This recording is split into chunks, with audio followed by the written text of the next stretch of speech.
This is a little orientation to chapter 5, which deals with biomes.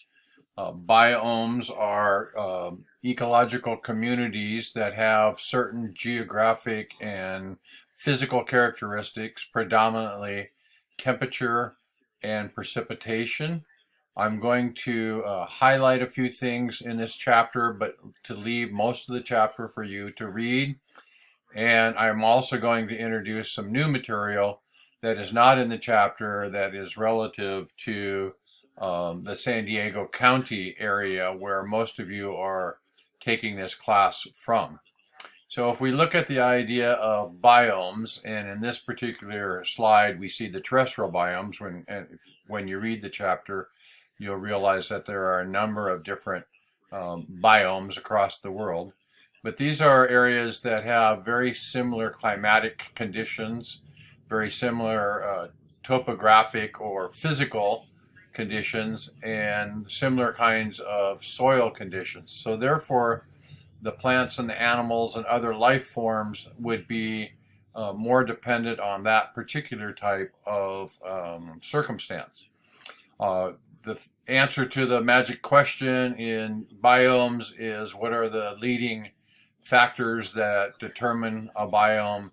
And the answer is going to be temperature and precipitation. Precipitation, the amount of rainfall that you see. So if we look at different biomes across the world, and we see that we have temperature plotted, of course, in degrees Celsius, the metric system. Science uses the metric system, and many of you are comfortable with the metric system. Those of you who are not, I have added 86 degrees Fahrenheit is the calculation for 30 degrees Celsius, so to give you an idea. So across the horizontal axis is increasing temperature, and then on the vertical axis, the y-axis, is the amount of rainfall, in this case analyzed in centimeters per year. And again, just to give people that haven't converted to the metric system, the idea in that is that 200 centimeters a year is 79 inches of rain, to give you a bit of an idea where to go with that. So you see in these different colors the various biomes, and you can see how they are influenced as we move across the graphic in terms of temperature. As the temperature gets warmer, and if the rainfall is low, then we find ourselves actually in a low rainfall, high temperature environment. And I think most everybody would have identified that to be a desert environment. If we go to the other extreme at the top, where there's a lot of rainfall and still pretty warm temperatures, what we're going to see there is a tropical rainforest, something like the Amazon. And you can look at in cold temperatures, we would have a tundra. This would be in the highest latitudes. Abutting that, next to that, and with tolerance to low temperature and modest rainfall, are what are called boreal forests, mostly conifers. And if we think about this graphic in terms of our own local region, and I want to share some information about San Diego with you, to the east part of our San Diego County, we do actually have deserts. The majority of our county is probably made up of not so much tropical, but thorn scrub, what we would call a chaparral environment. So it sort of fits into this area right here. The San Diego County doesn't receive a lot of rainfall. So as one looks at the world, this being the equator right through the middle here, the equator is going to be, as a general rule, the warmest part of the world. And you have the Tropic of Cancer and Tropic of Capricorn on either side of that as landmarks. And you can see that we have warm temperatures and a lot of rainfall near the equator. So the Amazonian jungles of South America, true jungles of Africa, and Southeast Asia in terms of that dark green environment. If we look to see in maybe Southern California, we come up with sort of a temperate Mediterranean type of climate. So that's going to be down here, the Mediterranean scrub.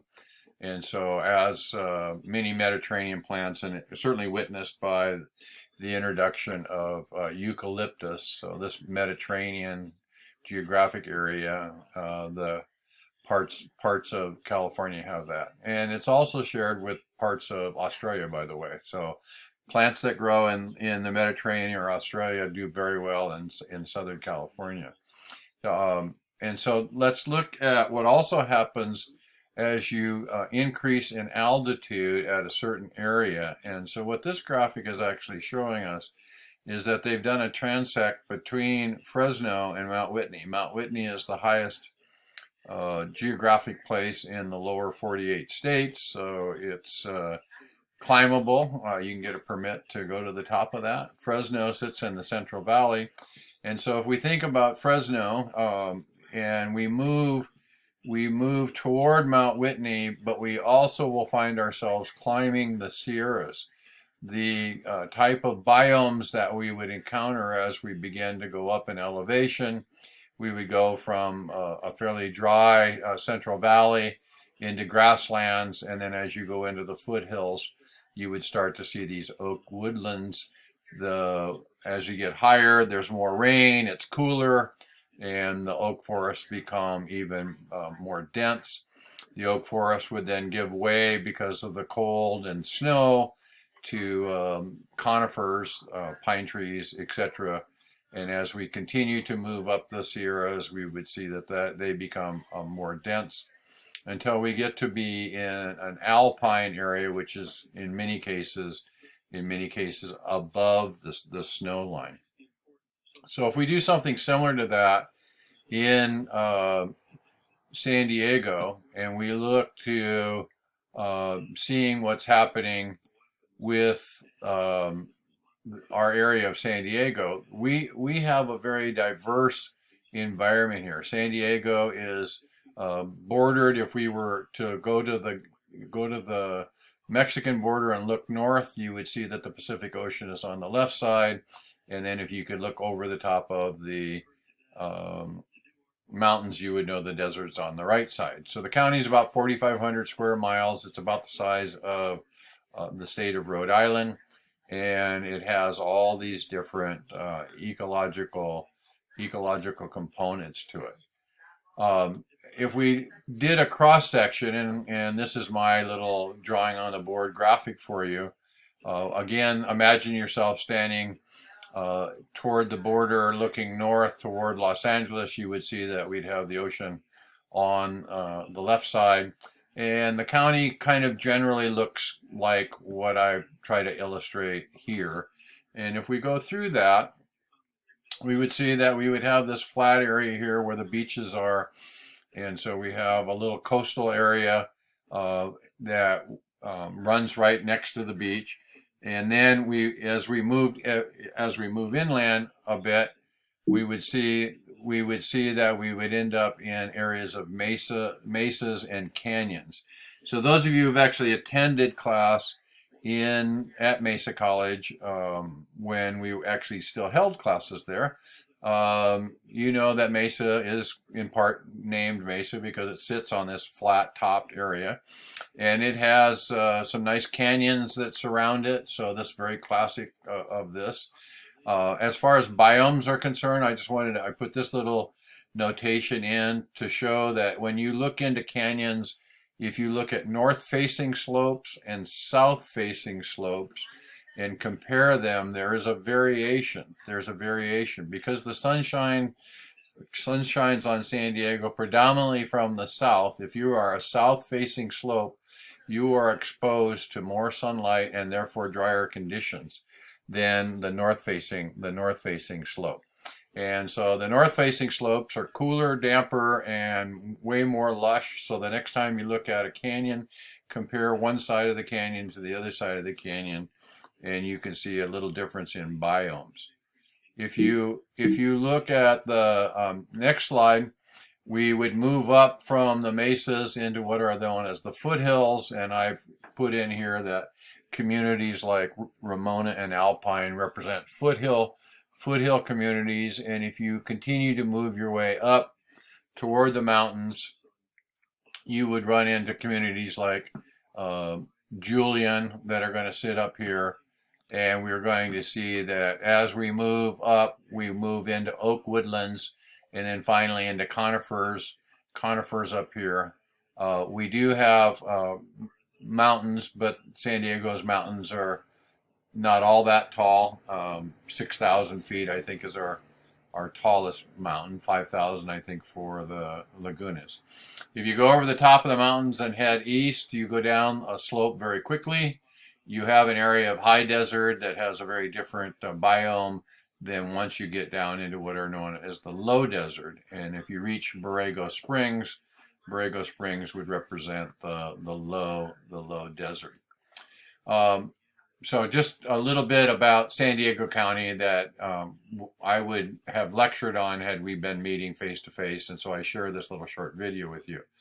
A couple of other closing comments is that while we're spending most of our time living on the terrestrial environment, we need to remind ourselves that the oceans actually cover 3/4 of the Earth's surface, and that a vast amount of productivity of converting sunlight into usable organic molecules through the process of photosynthesis is actually taking place in the ocean. So we need to sort of think a lot about the ocean.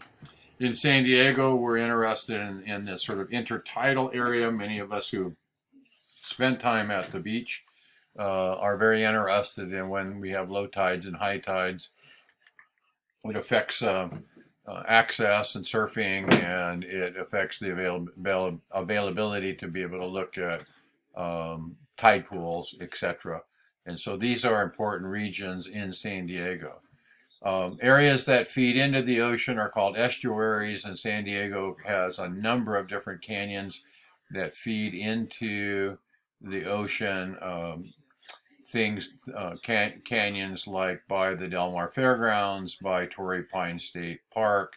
As we continue to move our way up through the county on our way to Carlsbad, we see a number of really critical estuaries that are very, very important ecological zones and that are often under attack to be developed, to be drained and developed. So these coastal regions are important to us. We mess them up by having a lot of human interactivity that causes a lot of garbage and waste and pollution.